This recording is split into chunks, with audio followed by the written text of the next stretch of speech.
Hello, and welcome to School Leader Soundbites. I'm your host, Veronica Sofer, and I have the honor of coming to you every week, dropping new episodes of our podcast where we talk about school communications, public relations, marketing, and advertising.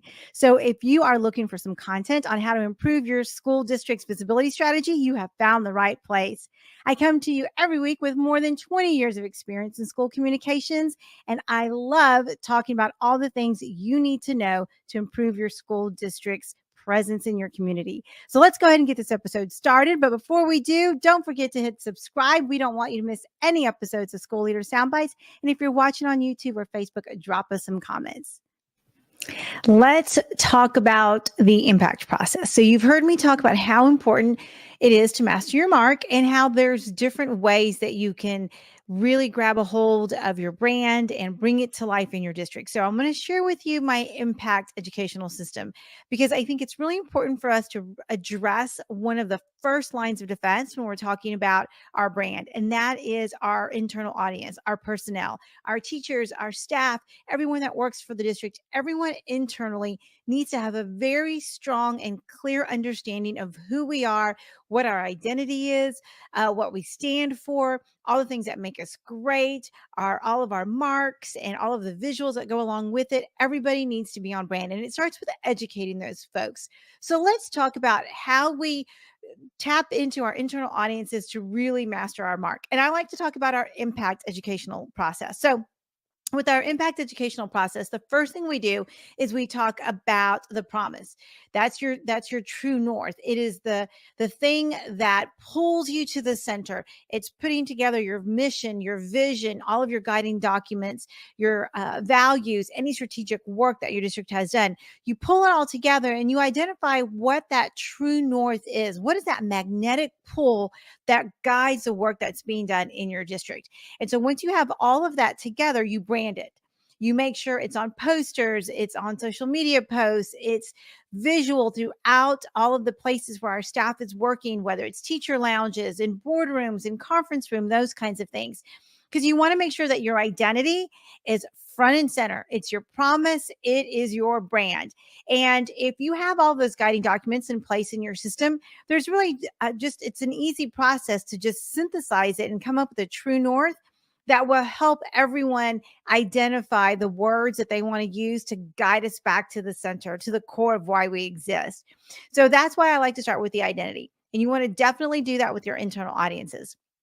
So now let's go to the M in impact, messaging, creating a messaging guide, making sure that you've got all of the verbiage that you're going to be using, all of the colors and the fonts, the key phrases, all of those things that pull your messaging together, that they're in one precise place. In other words, you're going to have a brand guide. You're going to have a brand guide that anyone can easily access, that they can pull up on your intranet system or even on your website if that's important for you to have out there, so that people know that your visual elements and the words that are being used to talk about your school system are aligned to the messaging. So messaging is so critically important. Everyone's got to know where to go to get it. All of the links, all of the marks are easily downloadable, and they are in lots of different formats. Because what I will tell you is when we put our marks and our logos and our visuals out there, we need to make sure there's a lot of different ways that people can use them: vertically, horizontally. Sometimes we need it with a transparent background. Sometimes we need it all in black or in full color. So making sure that you have put together all of those different ways that people can access your visual assets, label them appropriately, because that's really important, and easily accessible. This is going to be important for your secretarial staff, for anyone who is putting together PowerPoint presentations, memos, flyers. All of those templates need to be ready and available to folks. So I just like to remind people that labeling is super important, because 9 times out of 10, one of the ways that we think something should be labeled is not what other people think. So just have some standardization around that, and make sure that they're in multiple places. So if it's your intranet, great. If it's a shared drive, I know a lot of our school districts are in Google Drives. Make sure you've named it and you're directing people where to go to get the source document. The other thing I like to do is remind people that there's an opportunity when you have a brand guide to make it clear on how you want people communicated to. Are you going to capitalize titles like superintendent, board of trustees, assistant superintendent, principal? Just being standard across the board is really important. So, when you put together your brand guide, use this opportunity to add a couple of pages of how you'd like to see words written so that everyone is consistent. So make sure that you look at that every single year and you update it. And part of the way that you can make sure that everyone knows they have the latest version is by labeling it on the front cover and then also in the footers. So that's another little trick I like to remind people to use. When you're doing your onboarding with staff at the beginning of the school year, invite them to go make sure they have the latest version of your brand guide, where it's located, and invite them to download it so that they can access it, have access to it easily on their computer. So now let's talk about the purpose. Okay. Your purpose. Why are you putting this all together? Where is there clarity? What do people have questions about? What's trending? What are people looking for when they come to your website? Are there big silos that people are working in that need to be broken down? Are there some rocks that are stopping collaboration from happening? And really just understanding workflow. So when we start to address the purpose, now that we know who we are, what our message is, now we start talking about the purpose and how it actually flows in the work. Then we need to make sure that we've identified what's stopping us from being completely optimized. Because a lot of times, old way of doing things, doing it the way we've always done it, because that's the way we've always done it, not tapping into new technologies and resources that we have, prevent us from being completely optimized, which is really frustrating when we have new team members that we're onboarding that might have come from another organization where things were optimized. I'm not saying there's anything wrong with doing things in triplicates. I know we still have districts who use forms that are in triplicate, I'm sorry. But if there's an opportunity for you to digitize that and make it easily embedded into a system you're already using at no additional cost, think about the man hours it's going to save you from going from paper to electronic. So those are the kinds of questions that we ask you to look at when we think about our internal audiences really honing in on their processes and the purpose in which we're doing it. And then, of course, there's alignment. We need to make sure that everyone's using the same templates, that we've got SOPs. Those are standard operating procedures. If you don't have SOPs, you need to start thinking about how to get them. Because unfortunately, we do have times when we have to close schools and work from home like we've done in the past. And if we don't have those manuals or their standard operating procedures that dictate what order in which things get done, then it's hard when we change environments to make sure that we're doing it the exact same way and that we're in compliance. So when you bring on new team members, oftentimes I like to ask our leaders to revisit those SOPs and see what needs to be updated, because we may have changed technology. We may have changed accounts. There may have been a shift in the workflow. So updating those at least once or twice a year is going to save you so much time, especially when you've got a new person coming in. You want them to learn the absolute right way of doing things for your organization, and really creating a statement purpose of what that looks like. This is who we are for the district. If you're the HR department, this is who we are for the district. This is what we're about. This is who works in our department, and this is the areas that their expertise in. And making sure that those names and those contact information are readily available for anyone in your organization is super helpful. Superintendents, as you are onboarding new leaders into your system, remember that we can all use a thought partner, especially as we are onboarding into a new district or into a new role. Having a thought partner there to just bounce ideas off of and get some one-on-one coaching is crucial to optimizing your leader, especially as we deal with budget crunches and polarizing narratives in our community. If you want to learn more about our Thought Partner Alliance, then make sure you click the link below to give your team that extra support they need with the Thought Partner Alliance. And then really getting to one of my favorite pieces, which is alignment and collaboration. Collaboration is going to be key. And one of the ways that we tap into aligning with the different departments is having shared retreats, shared meetings, opportunities for thought partnership to really identify how we can help each other get that work done together.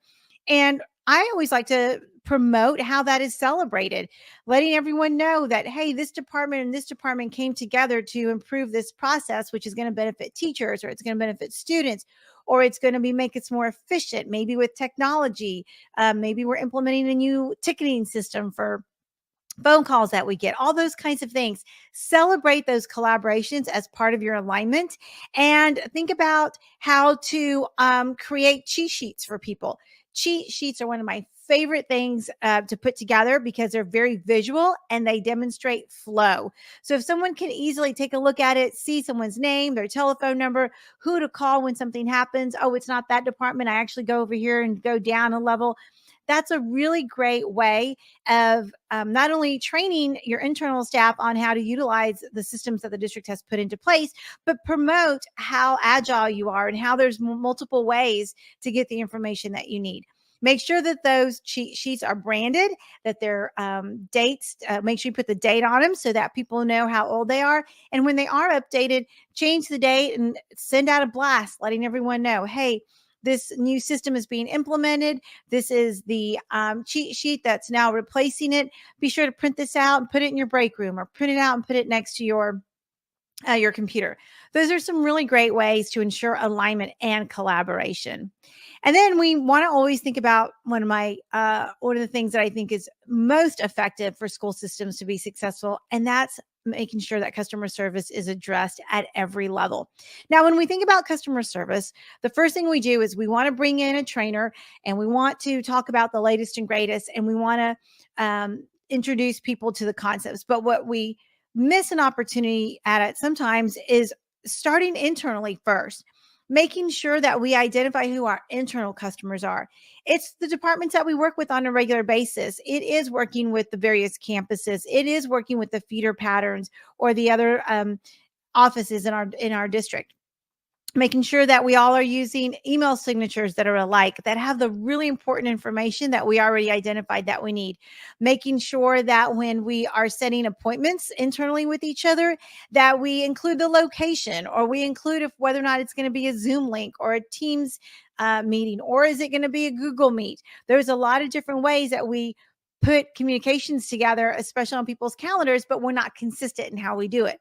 So good customer service internally is making sure that we have a standard operating procedure for establishing a meeting and what it's going to look like. Oh, we're going to use a break room. This is the room we're going to be at. Here's the agenda. Posting those agendas ahead of time so that someone can either make sure it's pulled up on our laptop or our device, or printed if that's the preferred way of communicating.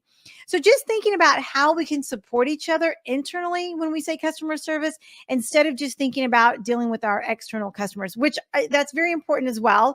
But when we think about an impact process and how we want to really address some of the issues that are happening internally in our organization, it starts with treating each other well by giving each other all the information we need to be successful when we're collaborating. That's going to be really important. And then making sure that there's a feedback loop in lots of different ways that we can connect, whether it's through surveys, or I know a lot of companies have resources out there that we're tapping into. Some of them are free, some of them are paid, some of them are embedded in the system that we're using. Sometimes it's just great to have a good old-fashioned exit ticket after a meeting. So make sure you provide people an opportunity to write down questions that they have. Make sure that when you are meeting, we have a parking lot available. Someone's writing notes down. If questions come up, put them on the parking lot, and then make sure that someone is assigned to revisit them. Thank everyone for coming to the meeting electronically, and any follow-ups that were included. That's another great way to amp up the customer service internally. This is all working towards building trust, because our brand is our promise. And if your promise is what you say it's going to be, that people have to trust it. And one of the most important ways to do that is starting internally first. So lastly, let's talk about the technology, the T in the impact process. Technology is our friend.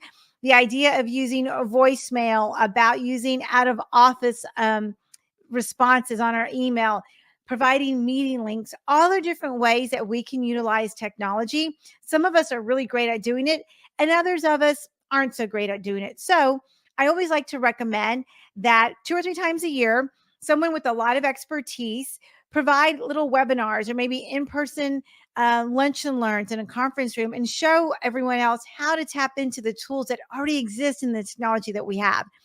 One of the reasons why I really like doing this is because it allows for documentation and it allows for us to track what's happening.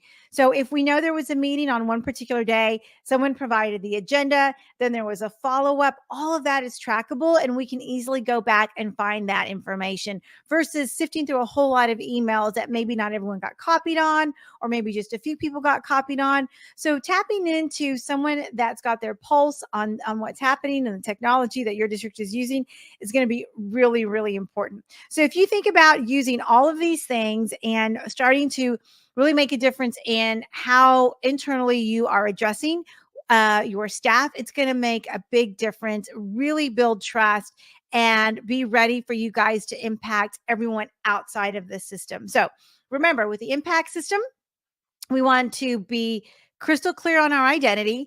We want to make sure that our messaging is on point, it's branded, everyone is clear on who our purpose is. We are aligning, we are making sure that we collaborate. Customer service is a priority for us. And then, of course, tapping into technology. So, with that, I'm going to end this episode of School Leader Soundbites. I hope you found this very, very helpful. I've got some great blogs on my website at veronicavsofer.com that might help assist in some of these ideas. So, if you are looking for more content like this, then make sure you hit subscribe. I don't want you to miss any episodes of School Leader Soundbites. If you have any questions, you can just drop me some comments on Facebook or LinkedIn, and I'll be sure to circle back with you. So with that, I will check you next time. Thanks so much.